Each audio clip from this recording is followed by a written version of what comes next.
something to think about in the upcoming Islam Makachev versus Alexander Volkanovski rematch is how close was that first fight.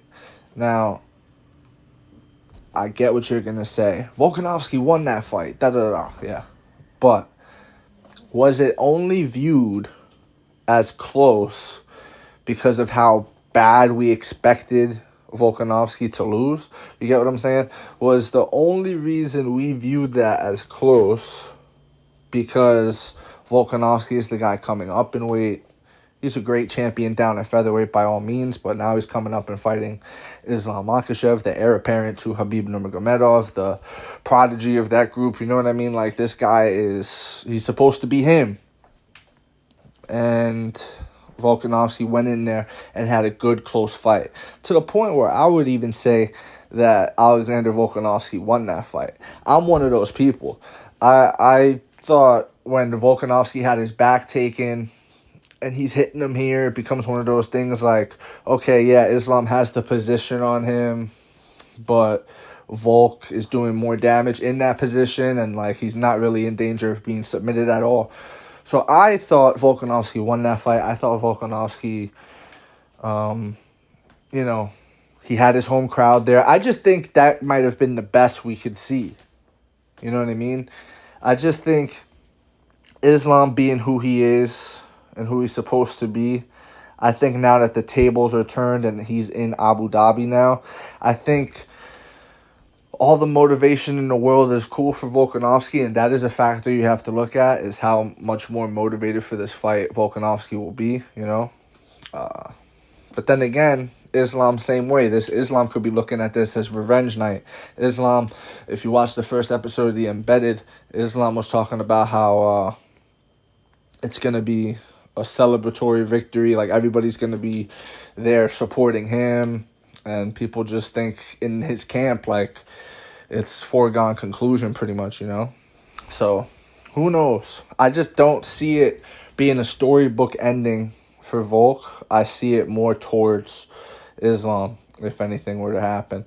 Maybe Islam gets a finish, maybe.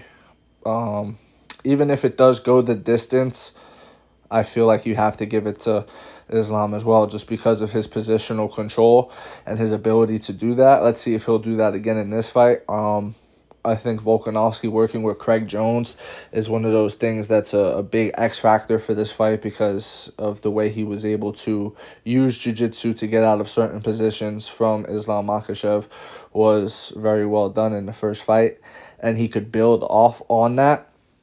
It's just crazy how we're getting two supremely confident fighters, two supremely confident athletes, and they're both in their prime, and they're getting ready to go again.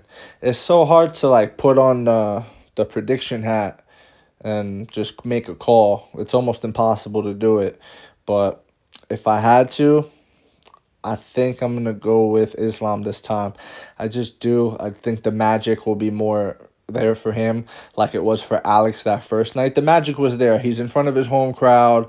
Come from a land down under. You know what I mean? The crowd's going crazy. And he gets in there and he has a good first round. Like, but again, you're looking at it through the lenses of, oh, he's doing good. You know what I mean? And automatically, when the underdog starts to do good, anything that they do becomes like amazing. You know what I mean?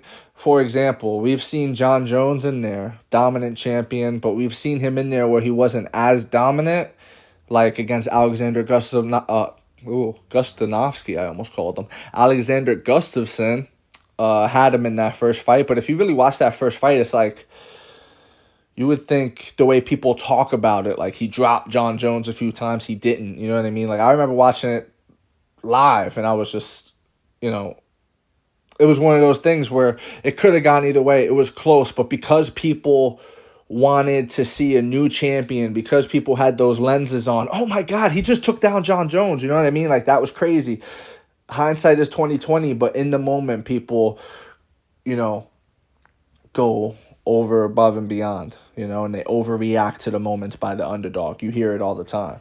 And I think that could have happened for Volkanovski. I think at the end of the day, it's like, bro, he has your back. Those punches there, they're doing nothing, but the hooks he has in, or the body triangle he has on, or the fucking 8 times he's cranking your face like this just to annoy you, those things count, man. He has your back right now, and I'd rather be the guy with the back as opposed to the guy with his back taken.